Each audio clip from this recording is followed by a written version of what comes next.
Okay तो hello बच्चों, स्वागत है आप सभी का हमारे इस नई वीडियो में। आई होप आप सभी का ज्योमेट्री का पेपर बहुत अच्छा गया होगा। तो आज जो है हम साइंस 1 करने वाले। तो अब तक हमारे चैनल पे जो हमारा चैप्टर नंबर 2 जो कि पीरियोडिक टेबल है और चैप्टर नंबर 6 हम लोगों ने रिफ्रैक्शन ऑफ लाइट अपलोड कर दिया है। आज हम लोग देखने जा रहे हैं लेंस, जो कि बहुत इंपॉर्टेंट है एग्जाम पॉइंट ऑफ व्यू से। तो आज तक आपने मैथ्स को खत्म कर लिया है, तो मैथ्स का चिंता करने का बिल्कुल जरूरत नहीं है। अब हम लोग आगे के जो पेपर्स बचे हैं उसके बारे में डिस्कस करेंगे, ठीक है। तो सबसे पहले लेंस चैप्टर के अंदर मैं आपको बता दूं, फटाफट हम लोग कवर करेंगे क्योंकि आपको इतना बेसिक्स पता होगा कि there are basically 2 types of lens. ये 2 तरीके के लेंस होते हैं, है ना। ये जो लेंस होता है इसको हम लोग बोलते हैं कॉनकेव लेंस, ठीक है। क्या बोलते हैं बच्चों? कॉनकेव। या तो हम लोग इसको क्या बोलते हैं? Bi concave lens. Bi concave lens. Bi मतलब दो। देखो कॉनकेव मतलब क्या? देखो केव स्ट्रक्चर है, केव लाइक स्ट्रक्चर है ना, दोनों तरफ। तो इसको हम लोग बोलेंगे कॉनकेव लेंस। इसको क्या बोलेंगे? कॉन्वेक्स लेंस, ठीक है। और bi convex lens. Bi convex मतलब क्या? दो दो कॉन्वेक्स जब मिलेंगे तो बाय कॉन्वेक्स होगा, और जो इमेज बनेगा वो अब इसके ऊपर लेंस का टाइप डिसाइड होगा। फॉर एग्जाम्पल एग्जाम में आता है कि कन्वर्जिंग लेंस। कन्वर्जिंग लेंस बहुत इंपॉर्टेंट है, या आपके ऑब्जेक्टिव्स में आ सकता है कि concave lens is also called as converging lens. वैसे ही convex lens is also called as converging lens. वैसे ही अगर कॉनकेव का है तो कॉनकेव जो होता है वो आपका होता है डाइवर्जिंग लेंस। क्या होता है बच्चों? Concave diverging lens. एक मिनट बच्चों, ओके, ठीक है। तो डाइवर्जिंग लेंस का मतलब है, देखो मैं कन्वर्जिंग डाइवर्जिंग का बताता हूं। कन्वर्जिंग मतलब जब लाइट आती है ना तो सारा लाइट एक पॉइंट पे आता है, दूर स्प्रेड नहीं होगा। जैसे फॉर एग्जांपल देखो, ये जो लाइट रे ऑफ लाइट आ रहा है, ये जो रे ऑफ लाइट आ रहा है ये एक पॉइंट पे मिल रहा है। देखो कहीं से भी आ रहे हैं, एक पॉइंट पे कन्वर्ज हो रहे हैं। अगर आप नीचे से भी इसको आते हुए देखोगे तो भी देखो सारा लाइट है ना एक पॉइंट पे कन्वर्ज हो रहा है। उसी तरीके से यहां पर अगर आप देखोगे तो जो लाइट है एक पॉइंट पे कन्वर्ज नहीं हो रहा बल्कि दूर जा रहा है ना। देखिए दूर जा रहा है, डाइवर्ज हो रहा है। तो कन्वर्जिंग लेंस जो कॉन्वेक्स लेंस होता है उसको ही हम लोग कन्वर्जिंग लेंस भी बोलते हैं, और जो कॉन्केव लेंस होता है उसको हम लोग डाइवर्जिंग लेंस भी बोलते हैं। ओके, अब आगे आ जाओ। There are 3 basic rule for drawing ray diagram. Ray diagram बनाने के 3 नियम है फॉर कॉन्वेक्स लेंस। एग्जाम में आ सकता है, नहीं तो ये अपने को आगे बहुत काम में आएगा, ध्यान देना। तो सबसे पहले लेंस में क्या क्या चीजें होती है वो समझते हैं। तो लेंस में जो लेंस का सबसे सेंटर वाला हिस्सा होता है, लेंस में जो लेंस का सबसे सेंटर वाला हिस्सा होता है उसको मैं बोलता हूं ओ। ओ यानी कि optical centre. Optical centre. Optical centre वो लाइन होती है जो प्रिंसिपल एक्सिस से पास होती है। मतलब ये जो आपको सेंट्रल लाइन दिख रहा है ना, ये है आपका प्रिंसिपल एक्सिस। अब मैं आपको एक बहुत सिंपल चीज बताता हूं। लेंस का मतलब जो आप चश्मा पहनते हो ना, आपको आर पार दिखता है, उसको हम लोग लेंस बोलते हैं। तो दो तीन तरीके के लेंस होते हैं, कॉनकेव कॉन्वेक्स, और एक होता है कॉनकेव कॉन्वेक्स दोनों, ठीक है। तो आपने पढ़ रखा होगा प्रेस बायोपिया, उस पर भी आएंगे। सबसे पहले आपको ये ध्यान में रखना है कि कॉनकेव लेंस, कॉन्वेक्स लेंस, ये दो जो टाइप के लेंस है, ये लेंस आप बेसिकली चश्मे में यूज करते हो। तो आप चश्मे में principal axis, centre of curvature, focus, ये सब नहीं ड्रॉ करते हो। तो आपका जो जो लेंस है उसका एक सेंटर होता है जहां से लाइट रिफ्रैक्ट करती है, जहां से लाइट टेंड टू रिफ्रैक्ट, जहां से लाइट रिफ्रैक्ट करने की कोशिश करती है, उसको हम लोग बोलते हैं ऑप्टिकल सेंटर। ऑप्टिकल सेंटर से जब जब लाइट ऐसे जाएगी इस तरीके से तो डाइवर्ज होगी। क्लियर होगा? अब ये जो लाइन है इसको हम लोग बोलेंगे प्रिंसिपल एक्सिस, और ये जो दो चीज है ये होगा आपका फोकस, ठीक है। ये क्या होगा आपका? फोकस, और ये भी आपका होगा फोकस। फोकस का मतलब होता है, देखो फोकस को प्रिंसिपल फोकस भी बोला जाता है। फोकस का मतलब होता है वो पॉइंट जहां पर लाइट आके कन्वर्ज करने वाली है या तो डाइवर्ज करने वाली है, ठीक है। तो देखो जरा पढ़ो। तो when the incident ray is parallel to the principal axis the reflected ray passes through principal focus. क्या सही बात है? जब जब इंसिडेंट रे प्रिंसिपल एक्सिस के पैरेलल होगा, है ना। पहले मैं इसको मिटा देता हूं।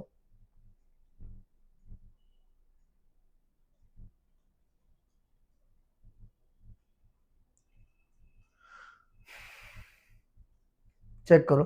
तो ये वाला जो रे आपको दिख रहा है ना, ये किसके पैरेलल है बच्चों? ये देखो इस प्रिंसिपल एक्सिस के। तो वो यहां पे लिखा है, क्या लिखा है? When incident ray is parallel to principal axis. जब जब इंसिडेंट रे प्रिंसिपल एक्सिस के पैरेलल होगा ना तो वो फोकस से पास हो जाएगा।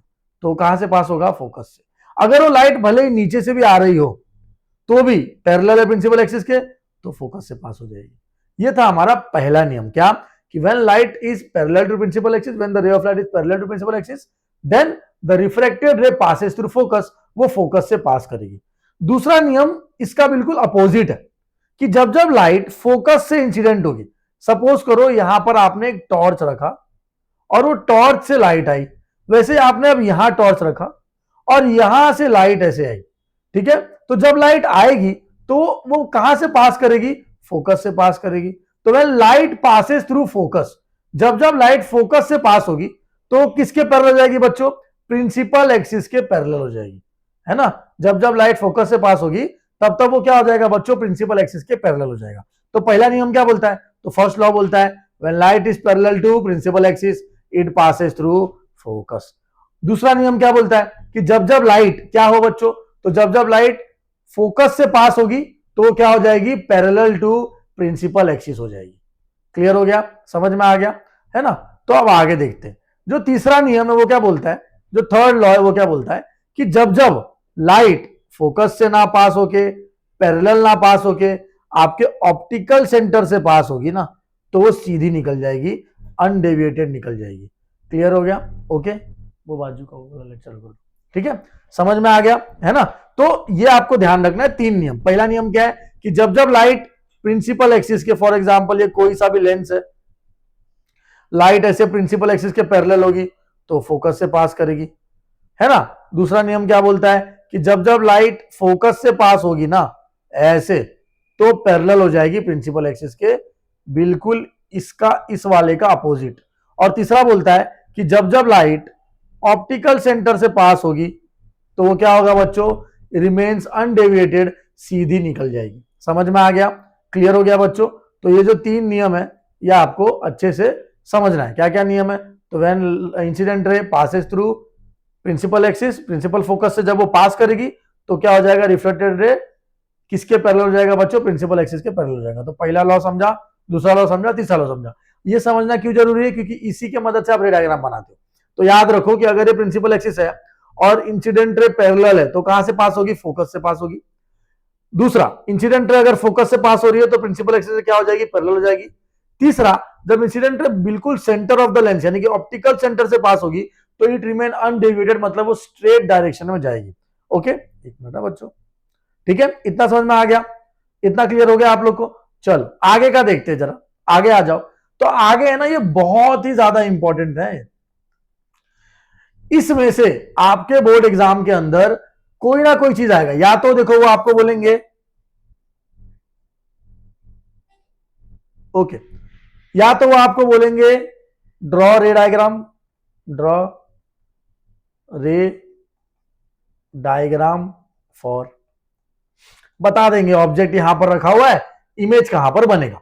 या तो दूसरे में ना आपने नोटिस किया होगा, देखो टेबल बनता है, टेबल बनता है ऑब्जेक्ट एट एफ, है ना, ऑब्जेक्ट एट एफ, तो इमेज कहां बनेगी और इमेज का नेचर क्या होगा, जैसे रियल एंड इन्वर्टेड पढ़ा होगा, वर्चुअल एंड इरेक्ट पढ़ा होगा। क्लियर हो गया।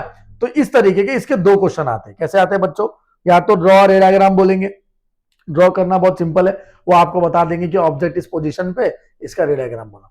दूसरा तरीका क्या हो सकता है बच्चों, तो दूसरा तरीका हो सकता है कि वो आपको क्या बोलते हैं, वो आपको बोल दे कि भाई जो जो ऑब्जेक्ट है ना वो एट फोकस है, ये वाला टेबल भरो। ऐसा बहुत बार आपके एग्जाम में आया भी हुआ है।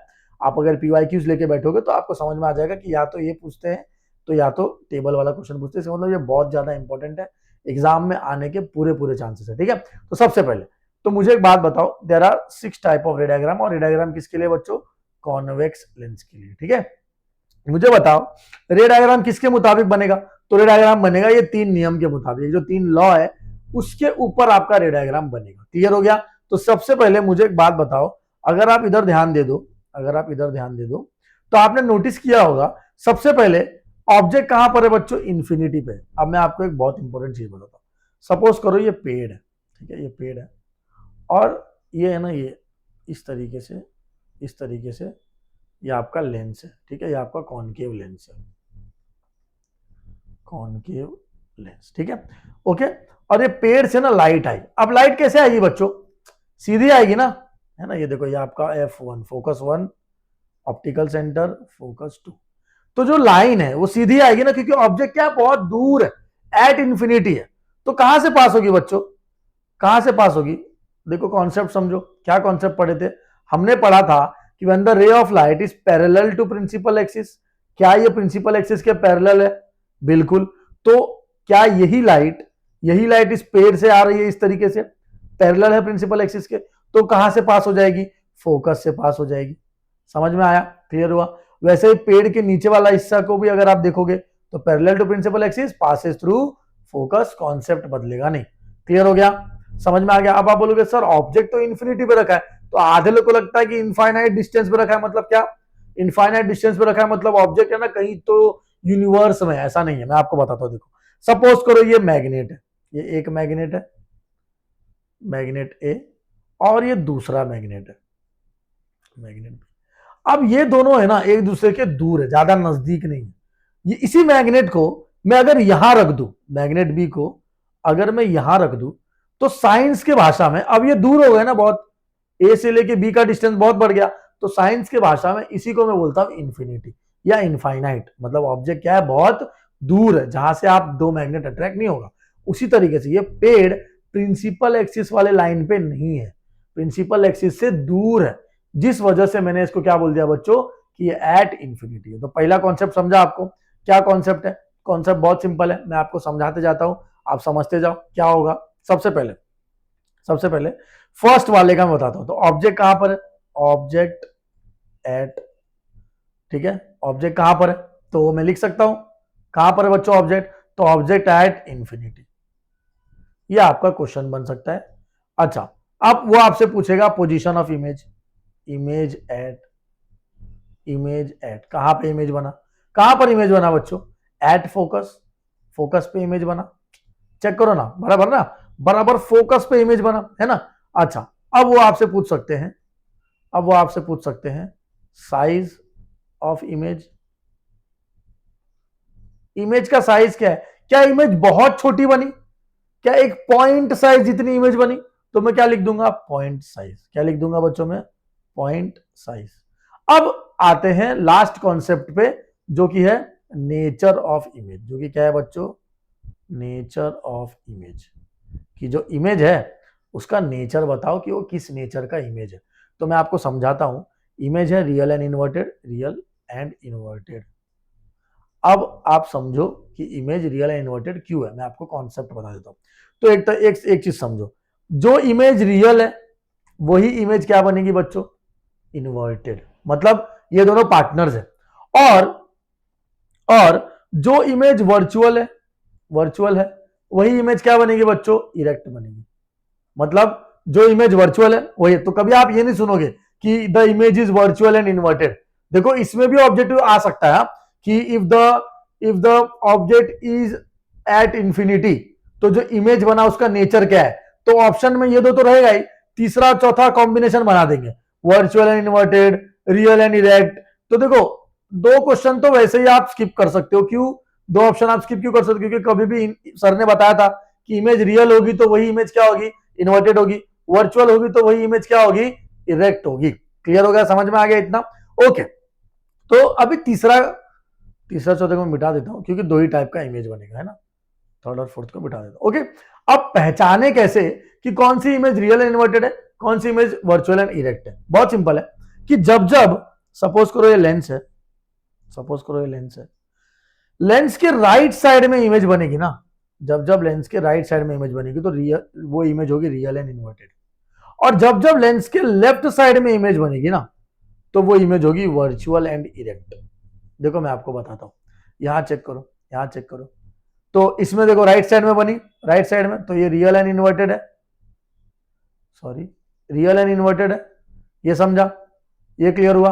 ओके, तो सर इधर भी तो राइट साइड बनी, हाँ, तो ये भी रियल एंड इन्वर्टेड है, ये भी रियल एंड इन्वर्टेड है, वेरी गुड। ये भी राइट साइड में बनी, ये भी रियल एंड इन्वर्टेड है।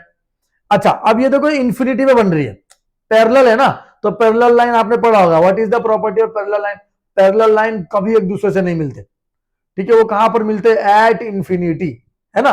तो जब पैरेलल लाइन एक दूसरे से नहीं मिल रहे, वो एट इंफिनिटी पे मिल रहे हैं, इसका मतलब मिल तो राइट साइड में रहे ना। देखो राइट साइड में गया लाइट, तो ये भी रियल एंड इन्वर्टेड बनेगा। बहुत दूर कहीं पर भी बने, रियल एंड इन्वर्टेड बनेगा।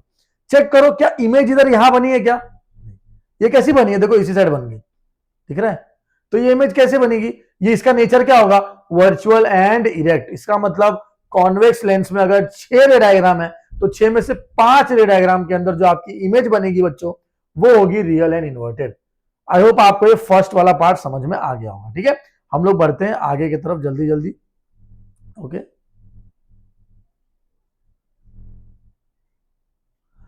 अब मैं आपको कॉन्सेप्ट बता देता हूं कि हम लोग आगे किस तरीके से चलने वाले। देखो, सबसे पहले ये लेंस है, तो पहले क्या करेंगे हम लोग, ये आपका F1 ऑप्टिकल सेंटर F2। ध्यान देना, सिर्फ F1 F2 नहीं होगा, 2F1 भी होगा और 2F2 भी होगा। मतलब बहुत सिंपल है, अगर 0 से O से लेके F का 2 सेंटीमीटर है तो F1 से लेके 2F1 भी 2 होगा, है ना। तो इसके लिए इसको 2F1 बोलते हैं। 2F1 मतलब कितना, कि जो भी F1 का वैल्यू रहेगा ना उसको 2 से मल्टीप्लाई कर दोगे तो आपका डिस्टेंस डबल हो गया और उसका आंसर हो गया 2F1। अभी तक इमेज कहां थी, एट इंफिनिटी। अब कहां बनेगी, बियॉन्ड, जो ऑब्जेक्ट है वो अब बियॉन्ड 2F1 होगा। फिर क्या होगा, एट 2F1। फिर क्या होगा, between 2F1 and F1, between आया। फिर क्या होगा सर, एट 2F1। फिर क्या होगा, बिटवीन O एंड F। देखो, बिटवीन O एंड F1, समझ में आया। देखो 6 हुए, 1 2 3 4 5 6। चलो मेरे साथ रिपीट करोगे आप, कहां कहां इमेज बनी, कहां कहां इमेज बनी। तो एट इंफिनिटी, तो इंफिनिटी का मतलब है प्रिंसिपल एक्सिस से बहुत बहुत बहुत दूर। उसके बाद बियॉन्ड 2F1 के पीछे, तो 2F1 के पीछे एट 2F1। उसके बाद आगे जाएगी वो ऑब्जेक्ट, आगे जाएगा तो कहां बनेगा, बिटवीन F1 एंड 2F1 बनेगा। उसके बाद बिटवीन भी बन गया, फिर एट 2F1 और अब O और F1 के बीच में जो हमारा लास्ट केस बनेगा। समझ में आ गया, क्लियर हो गया बच्चों। तो देखो पहला तो बन गया एट इंफिनिटी। दूसरा, अब रे डायग्राम बनाना कैसे, तो आप क्या करो बच्चों, ये जो हाइट ऑफ द ऑब्जेक्ट है ना, आप इसको ना 1.5 सेंटीमीटर ले लिया करो रे डायग्राम बनाते वक्त। और रे डायग्राम कैसे परफेक्ट बनेगा तो उसका ट्रिक ले लो। क्या करने का, एक मिनट रुको, पहले तो एक पेज मेरे को यहां पर लाने दो। देखो मैं थोड़ा फास्ट हूं पर मुझे ऐसा लग रहा है कि शायद आपको समझ में आ रहा होगा। ठीक है, ओके। क्या करने का बच्चों, सबसे पहला काम, रे डायग्राम बनाने के लिए इस तरीके से लाइन बनाओ। ठीक है, उसके बाद ऐसा बनाओ, उसके बाद ओ लो। ये जो लाइन बनाओगे ना, ये वाली प्रिंसिपल एक्सिस, ये 14 सेंटीमीटर लेना और बराबर 7 सेंटीमीटर पे ना डॉटेड लाइन लेना। मतलब ये पूरी लाइन कितने की लोगे, 14 सेंटीमीटर, बराबर 7 सेंटीमीटर पे क्या लोगे, ये डॉटेड लाइन लोगे। लिया, अब ना 2-2 सेंटीमीटर का गैप ले लेना। तो ओ से F1 आने के लिए 2 सेंटीमीटर ले लेना यहां से, और F1 से 2F1 आने के लिए भी यहां पर 2 सेंटीमीटर ले लेना। आपका रे डायग्राम कैसे परफेक्ट बनेगा ना वो बता रहा हूं। वैसे ही O से F2 आने के लिए 2 सेंटीमीटर ले लेना, और O से 2F2 आने के लिए भी यहां पर 2 सेंटीमीटर ले लेना। अब पहले रे डायग्राम बना लो, मतलब क्या, पहला कंडीशन ऐसे ऐसे बना लो, रे डायग्राम बना लिए। बनाने के बाद, जैसे कॉन्वेक्स लेंस है ना, तो बनाने के बाद आपको इस तरीके से लेंस बना लेना। क्लियर हो गया, समझ में आया बच्चों। तो इस तरीके से अगर आप जाओगे तो आपका जो पोजीशन ऑफ ऑब्जेक्ट है ना, इमेज, वो कभी भी गलत नहीं बनेगा। क्लियर हो गया, ओके। तो उसी तरीके से आपको बनाना है, मैं आपको अब डायग्राम एक्सप्लेन कर देता हूं। बना के प्रैक्टिस करो, बहुत इंपॉर्टेंट है। ठीक है, चलो अब दूसरा क्या है, ऑब्जेक्ट कहां है बच्चों, ऑब्जेक्ट कहां पर है, देखो इधर लिखा है बियॉन्ड 2F लिखा है, बट अपन लिखेंगे 2F1 क्योंकि 2F1 देखो यहां पर भी उन्होंने 2F1 लिख रखा है। ठीक है, तो 2F1 के पीछे बन रहा है। तो मुझे बताओ बच्चों, मुझे बताओ मैं यहां क्या लिख सकता हूं, ये ऑब्जेक्ट एट पे मैं क्या लिखूंगा, तो ऑब्जेक्ट बियॉन्ड 2F1। अब ना रे डायग्राम बना लो। रे डायग्राम कैसे बनता है, 2 लाइन से, किसी भी 2 लाइन से रे डायग्राम बनेगा। देखो इस तरीके से, तो या तो ये ले लेना, ये ले लेना, या तो ये ले लेना, 2 लाइन जुड़नी चाहिए। तो देखो यहां पर, तो मैं ना आपको ये बना के दिखा देता हूं लास्ट में। ठीक है, नहीं तो बोलोगे क्या मास्टर जी आप सिर्फ इमेज देख रहे हो और एक्सप्लेन कर रहे हो, है ना। तो मैं आपको बना के दिखा देता हूँ। तो लेट्स से हमने वही क्राइटेरिया फॉलो किया, एक 14 सेंटीमीटर का लाइन बनाया, फिर एक 7 सेंटीमीटर का, 7 सेंटीमीटर मतलब यहाँ पर बनाया, इधर ओ लिखा, बराबर 2 सेंटीमीटर पे F1 लिया, 2 सेंटीमीटर पे 2F1 लिया, 2 सेंटीमीटर पे F2 लिया, और 2 सेंटीमीटर पे 2f2 लिया। अगर आपको बड़ा रे डायग्राम बनाना है तो 2.5 और 3 का भी ले सकते हो, ठीक है। उसके बाद मैंने यहाँ पर पीछे की तरफ इस तरीके से 1.5 का ऑब्जेक्ट बना दिया। अब क्या होगा देखो, सबसे पहले ऑब्जेक्ट से एक लाइन ऐसे सीधी जाएगी। क्यों जाएगी? क्योंकि रूल है रूल है, बराबर ना। तो when the object is parallel to principal axis, कहां से जाएगी बच्चों? It passes through focus. हुआ ओके। दूसरा लाइन कहां बनेगा? तो when object passes through focus, जब जब जो आपका रिफ्लेक्टेड रे उस फोकस से पास होगा, तो दूसरा नियम क्या बोलता था? लाइन ऐसे सीधी होगी। देखो यहां पर कहीं पर इमेज बनी बराबर बनी ना। तो इस तरीके से आप डायग्राम बनाओगे। अब बाद में जाकर के आप क्या करना, इस तरीके से लेंस बना देना। लेंस बनाने का भी ट्रिक याद रखो, आपके ज्योमेट्री बॉक्स में ये प्राणी होगा, इस प्राणी को ऐसे रखना, ऐसे करना, ऐसे रखना, और इसके आउटलाइन पे ऐसे लेंस का डायग्राम बना देना। फिर इसको हटा देना, फिर इसको उल्टा रख देना, फिर दूसरे आउटलाइन पे ऐसे बना देना, तो आपका लेंस बन जाएगा। क्लियर हो गया? ओके चलो, तो ये समझा आपको। तो ऑब्जेक्ट कहां थे? Beyond 2f1। बनी कहां पर? वो बहुत जरूरी है। देखो यहां पर मैंने बिना मेजरमेंट लिए बनाया तो भी मेरा कहां बना? बिटवीन। कहां बना बच्चों? Between f2 and 2f2। Very good. तो कहां पर बनी इमेज? कहां बनी? f2 और 2f2 के बीच में बनी। तो बिटवीन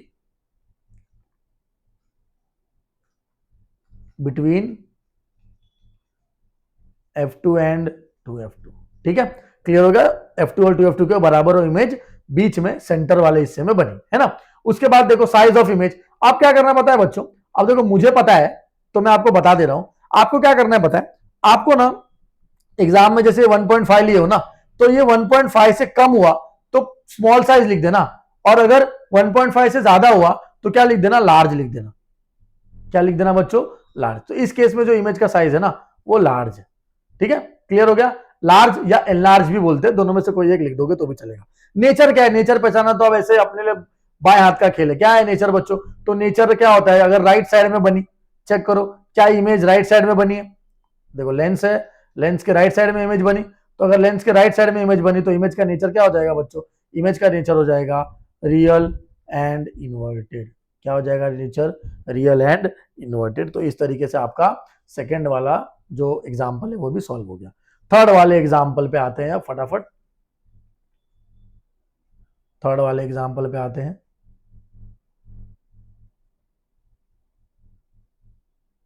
ओके, थर्ड वाले एग्जाम्पल क्या बोलता है जरा उस पर भी ध्यान देते हैं। तो थर्ड वाले एग्जाम्पल में क्या दिया देखो। तो थर्ड एग्जाम्पल में इमेज कहां पर है? मैंने आपको बताया था इमेज क्या होगा बच्चों? आगे आगे सरकते जाएगा। तो ये हो गया अपना, ये भी हो गया। अब इमेज कहां बनेगा? एट 2f1 लिख दो। तो इमेज एट 2f1 लिख दिया।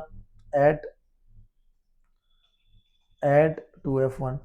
तो अगर इमेज एट 2f1 है, इमेज मतलब ऑब्जेक्ट, हाँ इमेज नहीं, सॉरी, ऑब्जेक्ट एट 2f1 है, तो ट्रिक ले लो। ये एक ही इसके लिए ट्रिक ले लेना।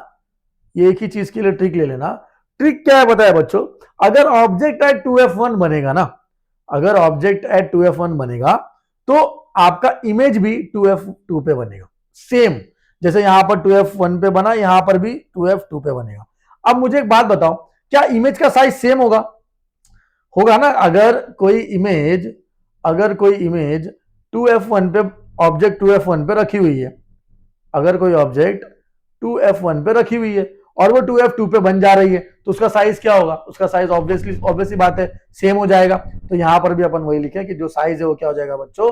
इक्वल हो जाएगा, सेम हो जाएगा। ओके, अब ये डायग्राम बनाते वक्त दिक्कत क्या आता है वो भी बता देता हूं। तो ये डायग्राम बनाते वक्त दिक्कत ये आती है कि ना कभी कभी डायग्राम बनता नहीं है। मतलब क्या? आपको नया स्लाइड लेके बताता हूँ। ओके, कभी कभी ना डायग्राम बनता नहीं है, तो आपको ट्रिक बता देता हूँ।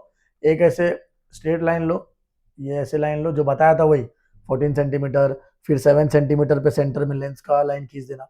उसके बाद सेम डिस्टेंस पे 2f1 2f2 खींच देना। उसके बाद f2 खींच देना, 2f2 खींच देना, यहाँ पर 2f1 आएगा। ठीक है, अब ऑब्जेक्ट कहाँ पे? यहाँ पे। कितने का है? 1.5। ट्रिक में क्या सीखा था? ये भी 1.5 का ही बना दो, सेम साइज है ना। ये तो इतना तो सीख के गए थे ना। अब एग्जाम में ध्यान देना, आपका रेडाग्राम बनेगा ही नहीं अगर आप ये मेथड से जाओगे। तो बीच में आ रहा था, यहां हो सकता है आप एग्जैक्ट 2f1 पे ना दो लाइन टच हो, और जहां पर भी दो लाइन टच होती है, जहां पर भी दो लाइन देखो टच होती है, जहां पर भी दो लाइन इस तरीके से टच होती है, वहीं पर रेडाग्राम बनता है ना। तो अब हो सकता है कि एग्जाम में ये दो लाइन टच ना हो क्योंकि परफेक्शन का जरूरत है, तो आप क्या करना, पहले ये दो बना लेना, बना लिए, इसके टॉप से लाइन खींच के यहां से एडजस्ट करके इसके ऊपर ला देना, ला दिए। दूसरा क्या करोगे, यहां से एक लाइन खींच के इसके टॉप पे इस तरीके से एडजस्ट कर देना, हो गया। तो किसको पता चला कि अंडा पहले आया मुर्गी, मतलब किसको पता चलेगा कि ऑब्जेक्ट और इमेज साथ में बना है, लाइन बाद में बनाया गया, राइट। बस आप क्या बना देना, ये इस तरीके से बना देना, तो आपका काम हो जाएगा, है ना।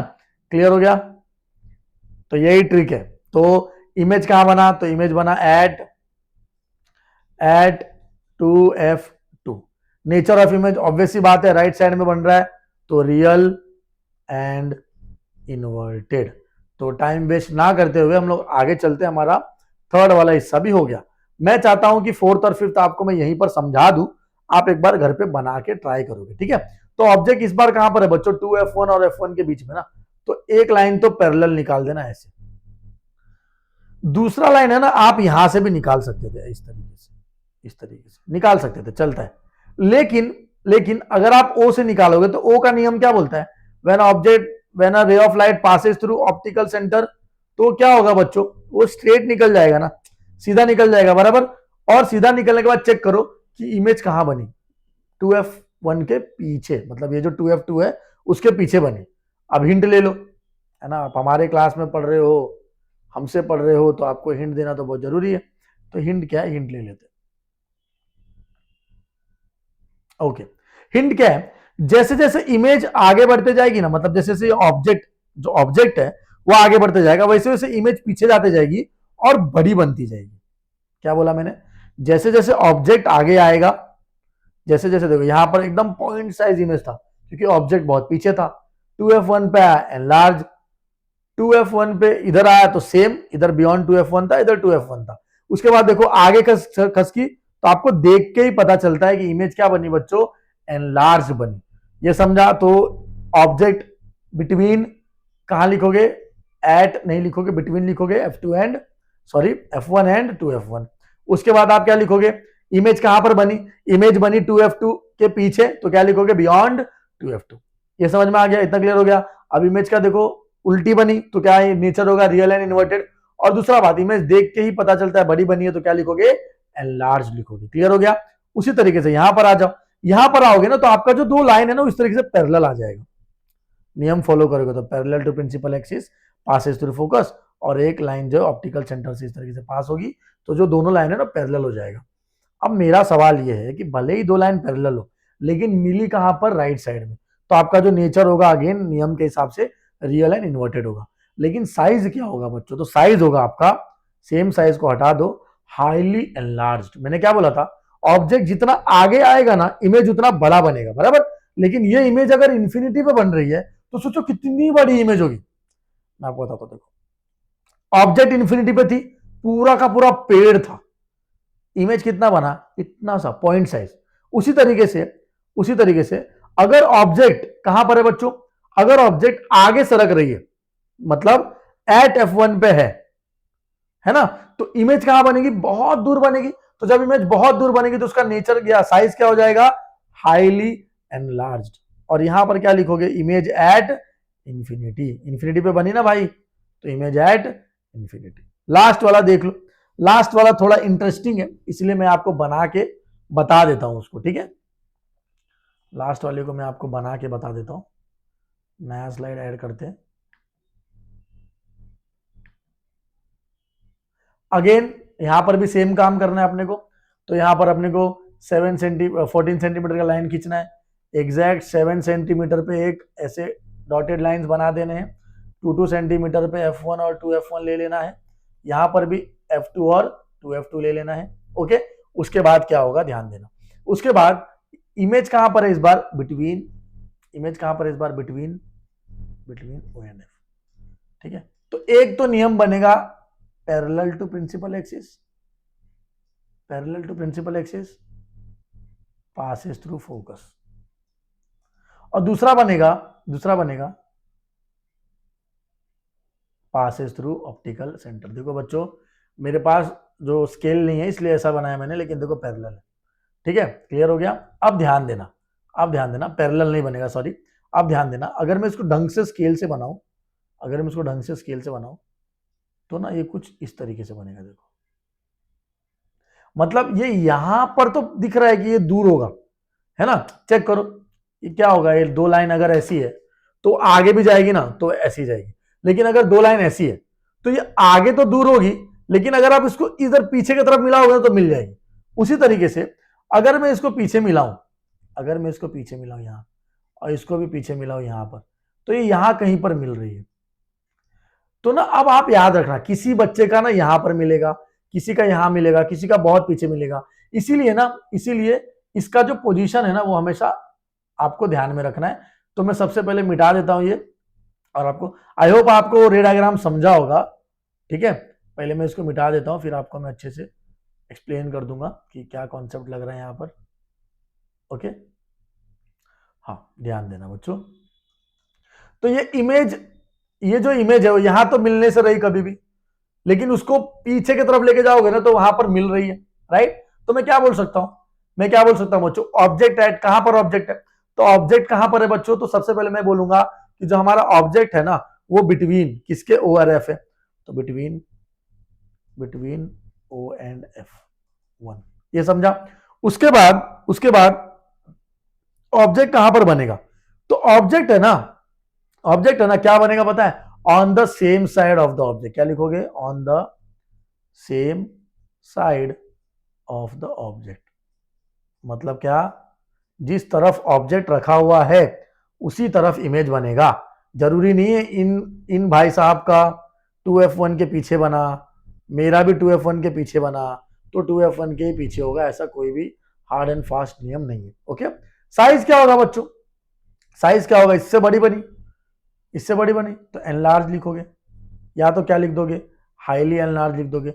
अब नेचर में बड़ा सवाल, नेचर में क्या बोला था मैंने, अगर लेंस के राइट साइड में इमेज बनेगी तो उसका नेचर क्या होगा, उसका नेचर होगा रियल एंड इन्वर्टेड। बट देखो ये इमेज कहां बन रही है, लेफ्ट साइड में बन रही है, तो इसका नेचर क्या हो जाएगा बच्चों, इसका नेचर हो जाएगा वर्चुअल एंड इरेक्ट। एग्जाम में आने वाला बहुत इंपॉर्टेंट क्वेश्चन कि ऑब्जेक्टिव में ऐसा पूछ सकते हैं कि अगर एक कॉन्वेक्स लेंस है, इन कॉन्वेक्स लेंस, हमें एक सिनेरियो बताओ, या फिर जो इमेज है in a convex lens, the image formed is virtual and erect, where is the object, object कहां पर है।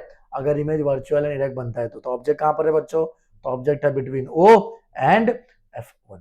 आई होप आपको इतना समझ में आ गया होगा, क्लियर हो गया बच्चों, समझ गए, डन है, ये डन है। तो हम लोग आगे चलते, समझ गए, ये क्लियर हो गया। अब आ जाओ साइन कार्टेशियन पे। साइन कार्टेशियन बहुत सिंपल है। देखो अगर आप एक लेंस रख लो यहां पर एक लेंस रख लो, कॉनकेव कॉन्वेक्स कोई सा भी रख सकते हो। समझो मैंने बीच में एक लाइन बनाया, आपने ग्राफ तो देखा ही होगा ना, और यहां पर एक लाइन बनाया। मुझे एक बात बताओ बच्चों, मुझे एक बात बताओ, ये जो लाइन है क्या ये पॉजिटिव एक्स एक्सिस और नेगेटिव एक्स एक्सिस है, बराबर, अभी अभी मैथ्स का पेपर देके आए हो, ये जो लाइन है ये पॉजिटिव वाई एक्सिस है और ये जो लाइन है वो नेगेटिव वाई एक्सिस है।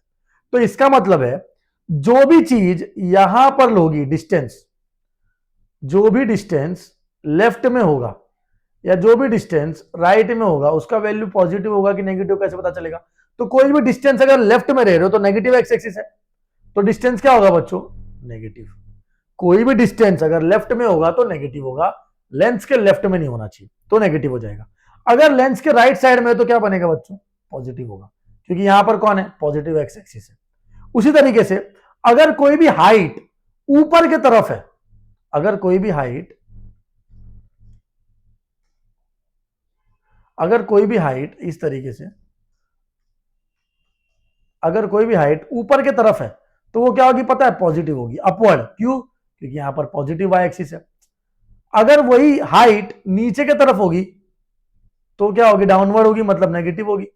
तो ये जो एरो है ना ये हाइट का एरो है, ऊपर की तरफ और नीचे की तरफ, और ये हॉरिजॉन्टल एरो जो है लेफ्ट में और राइट में, ये बताता है कि डिस्टेंस जो होगा पॉजिटिव होगा या नेगेटिव। सबसे पहले हम लोग सिंबल से शुरू करते हैं, आपको नहीं समझा होगा तो आप समझ में आ जाएगा। सपोज करो डिस्टेंस ऑफ ऑब्जेक्ट, ठीक है, डिस्टेंस ऑफ इमेज, बराबर, ऑब्जेक्ट का डिस्टेंस, इमेज का डिस्टेंस। हाइट किसका हो सकता है, तो हाइट ऑफ ऑब्जेक्ट जो अपन 1.5 ले रहे थे ना, तो हाइट ऑफ ऑब्जेक्ट हो सकता है। अब उसका जो इमेज बनेगा उसको हम लोग क्या बोल सकते हैं, हाइट ऑफ इमेज बोल सकते हैं। तो हाइट ऑफ इमेज बोल दिया, ये समझ गए। तो अब सपोज करो बच्चों, सपोज करो कि अगर मैं बोला डिस्टेंस ऑफ ऑब्जेक्ट, तो बार बार तो नहीं बोल सकता ना distance of object, distance of object, तो उसको एक सिंबल देना पड़ेगा। तो उसका सिंबल होता है यू। आधे बच्चों को लगता है ये इनिशियल वेलोसिटी का सिंबल, ऐसा नहीं है, इनिशियल वेलोसिटी का भी सिंबल है, बट वो कॉन्सेप्ट अपने को 10th में नहीं है। तो आपको यहां पर जो यू है वो क्या है बच्चों, ऑब्जेक्ट का डिस्टेंस। ये जो वी है वो क्या है बच्चों, इमेज का डिस्टेंस। हाइट ऑफ ऑब्जेक्ट को लेंगे h1 और हाइट ऑफ इमेज को लेंगे h2। ये समझ में आ गया। अगर ये समझ में आ गया तो बहुत एक इंपॉर्टेंट बात है जो हम अभी डिस्कस करेंगे। ठीक है, इंपॉर्टेंट बात क्या है वो समझते हैं।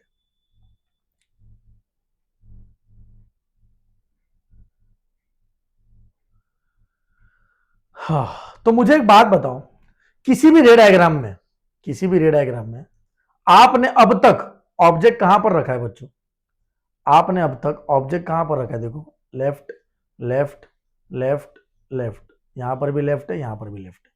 भाई बहुत सिंपल है, तुम आईने के सामने खड़े रहोगे, आईने के अंदर नहीं। उसी तरीके से लेंस रखने का, लेंस में ऑब्जेक्ट रखने का जो जगह होगा ना वो सेम होगा। मतलब हर बार हमने ऑब्जेक्ट को कहां पर रखा, तो हर बार हमने ऑब्जेक्ट को रखा लेफ्ट साइड में।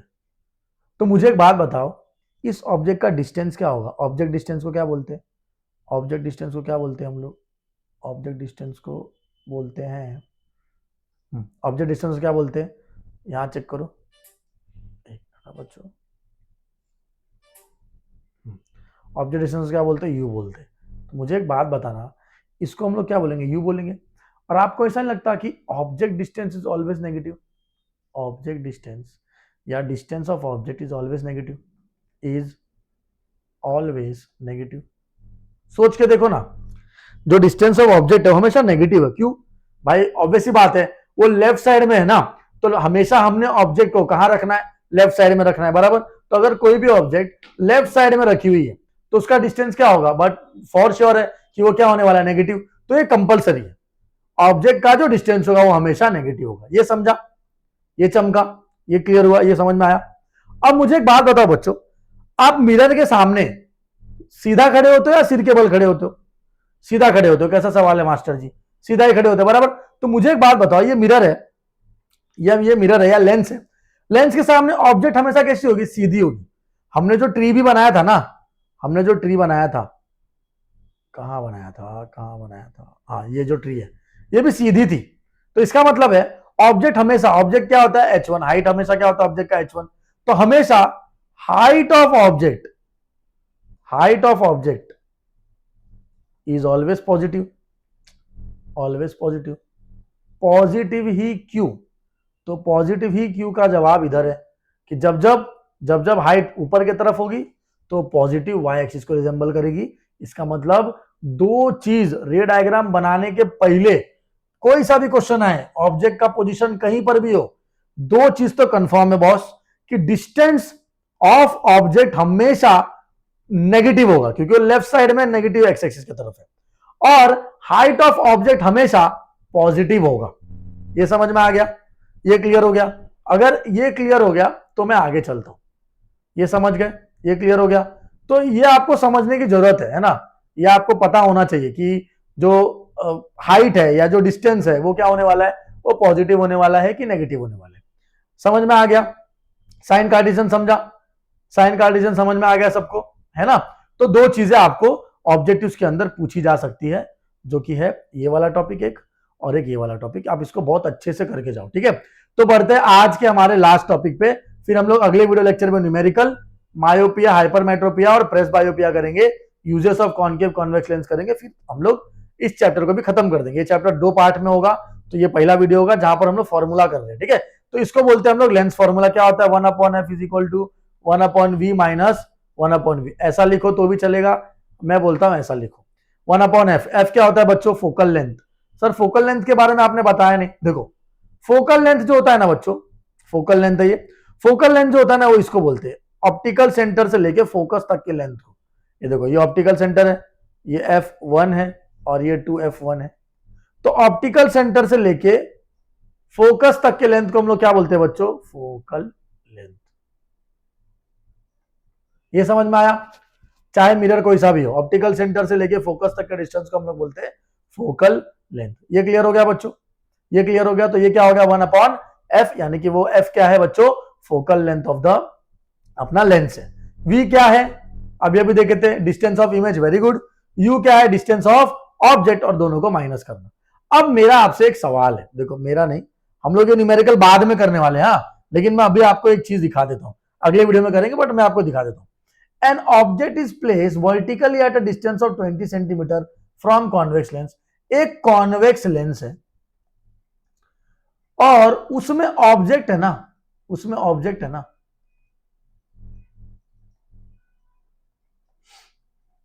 उसमें जो ऑब्जेक्ट है वो कहीं 20 सेंटीमीटर पे है। तो क्या मुझे u का वैल्यू दिया हुआ है, ऑब्जेक्ट का डिस्टेंस इज नथिंग बट यही जो 20 सेंटीमीटर दिया है वो, देखो ना, एक ऑब्जेक्ट है लेंस से 20 सेंटीमीटर पे है। तो मुझे एक बात बताओ, अगर एक ऑब्जेक्ट लेंस से 20 सेंटीमीटर दूर है, तो मैंने आपको क्या बताया था, ऑब्जेक्ट हमेशा कहां पर होती है बच्चों? लेफ्ट साइड में होती है। तो ये माइनस आपको ऐसे लिखना पड़ेगा। तो u का वैल्यू क्या आया? u is equal to -20 centimetre. ये चैप्टर के न्यूमेरिकल में यही मजे वाली बात है कि वो आपको माइनस क्वेश्चन में नहीं देंगे, है क्या? नहीं है। तो आपको ये ध्यान रखना है कि आप इसको माइनस लेके सॉल्व ना कर लो। समझ में आ गया? क्लियर हो गया सबको? है ना? ये समझा? तो ये था आपका टोटल, इस तरीके से आपको करना है। अच्छा, इसी में एक और चीज दिया हुआ है क्या, चेक करता हूं, रुको। हाँ, if the height of object is 5 centimetre, मुझे बताओ हाइट ऑफ ऑब्जेक्ट को क्या लेते हैं? h1। अब +5 आएगा कि -5 आएगा? आ जाओ मास्टर जी के कॉन्सेप्ट पे। क्या कॉन्सेप्ट है? अब हाइट तो हमेशा सीधी होती है और y एक्सिस की तरफ होती है पॉजिटिव। तो इसका मतलब जो हाइट ऑफ इमेज, देखो ना, दो ही पॉइंट तो लिखा था मैंने, ऑब्जेक्ट का डिस्टेंस हमेशा नेगेटिव होगा और उसी ऑब्जेक्ट का हाइट हमेशा क्या होगा बच्चों? पॉजिटिव होगा। इसका मतलब यहां पर जो है, यहां पर आपको जो h1 का वैल्यू यानी कि हाइट ऑफ द ऑब्जेक्ट का जो वैल्यू है वो कितना दिया हुआ है बच्चों? 5 सेंटीमीटर। आप इसको माइनस में नहीं लिखोगे, +5 लिखना है। समझ में आ गया? क्लियर है? तो देखो कितना इजी लग रहा है न्यूमेरिकल। मतलब आपने एटलीस्ट साइन कार्टेशियन के मदद से इतना तो समझा कि पॉजिटिव किसको लिखना है और नेगेटिव किसको लिखना है ना? इसी को हम लोग साइन कन्वेंशन या साइन कार्टेशियन बोलते हैं। क्लियर हो गया? अब आगे आ जाओ। अच्छा, एग्जाम में पूछते हैं right sign Cartesian of the lens, तो डरना नहीं है, आपको इतना पता होना चाहिए कि distance towards left is always negative, distance toward right is always positive, height upwards is always considered as positive, height downward is always considered as negative। हो गया। ये आपके 3 नंबर के लिए आएंगे, 2 नंबर के लिए आएंगे, आपको आपके ओन से लिखना है, यही होगा ना? देखो ना, हाइट आपके लेफ्ट के तरफ है तो पॉजिटिव होगा, राइट के तरफ है तो, सॉरी, लेफ्ट के तरफ है तो नेगेटिव होगा, राइट के तरफ है तो पॉजिटिव होगा, ऊपर के तरफ है तो पॉजिटिव होगा, नीचे के तरफ है तो नेगेटिव होगा। उसका लॉजिक क्या है? ये ग्राफ मैंने आपको बता दिया, और ये सिंबल आपको याद रखना, न्यूमेरिकल में आपको काम में आएंगे। ये समझा? अब आ जाओ मैग्निफिकेशन पे। मैग्निफिकेशन के 2 फॉर्मूले बहुत अच्छे से समझो। अब मैग्निफिकेशन का मतलब होता है कि वो इमेज कितनी बड़ी है, रियल है, इन्वर्टेड है, वर्चुअल है, इरेक्ट है, तो बाद में नेचर पता चलेगा। मैग्निफिकेशन मतलब इमेज का साइज क्या है, ऑब्जेक्ट जितनी बड़ी है, ऑब्जेक्ट से बड़ी है या ऑब्जेक्ट से छोटी है, ये कैसे पता चलता है? तो मैग्निफिकेशन क्या करने का, तो पहला फॉर्मूला है h2/h1, मतलब हाइट ऑफ इमेज को हाइट ऑफ ऑब्जेक्ट से डिवाइड कर दोगे अगर आप, तो आपको ये फॉर्मूला मिल जाएगा। दूसरा फॉर्मूला है बहुत इंपॉर्टेंट, v/u। दूसरा फॉर्मूला क्या है बच्चों? दूसरा फॉर्मूला है v/u। मतलब क्या करना है? मतलब आपको डिस्टेंस ऑफ इमेज को डिवाइड कर देना है डिस्टेंस ऑफ ऑब्जेक्ट से। मुझे एक बात बताओ, क्या दोनों के लेफ्ट साइड में mm है? तो क्या मैं ये बोल सकता हूं फ्रॉम इक्वेशन 1 एंड 2, ये जो m है ये कॉमन है, तो क्या बचा? h2/h1 is equal to v/u। देखो ना, m तो कॉमन है तो इसको लिख के मतलब नहीं है, तो क्या बचेगा बच्चों? बचेगा हमारा h2/h1 और क्या बचेगा? v/u। तो इसको इक्वेशन नंबर 1 देंगे, इसको इक्वेशन नंबर 2 देंगे, तो फ्रॉम इक्वेशन 1 एंड 2 क्या आ जाएगा? h2/h1 is equal to v/u। समझ में आ गया बच्चों? क्लियर हो गया? तो first 1 formula, second formula, 3 formula, और ये वाला एक 4th फॉर्मूला आप करके रखोगे। आई होप आपको वीडियो लेक्चर पसंद आया होगा। जो सेकेंड वीडियो है वो आज लेट नाइट तक डल जाएगी, उसको भी उतना ही अच्छे से देखिए, उतना ही अच्छे से समझिए। आज तब तक के लिए आपका काम होगा कि आपको रे डायग्राम बनाना है। और एक बात बच्चों, आपके साइंस 1 के पेपर के लिए एक ही दिन का छुट्टी है, तो आज आपको कुछ भी करके यानी कि आप ज्योमेट्री का पेपर देके आ चुके हो, 6 बजे तक आपको आराम करना है। 6 बजे के बाद कुछ भी करके आपको 5 चैप्टर खत्म करने ही करने हैं, ताकि आप कल अगले 5 चैप्टर खत्म कर पाओ, क्योंकि जो हमारा टोटल नंबर ऑफ चैप्टर है वो है 10। तो मिलते हैं अगले वीडियो में लेंस के, और लेंस को खत्म करते हैं। ठीक है, थैंक यू।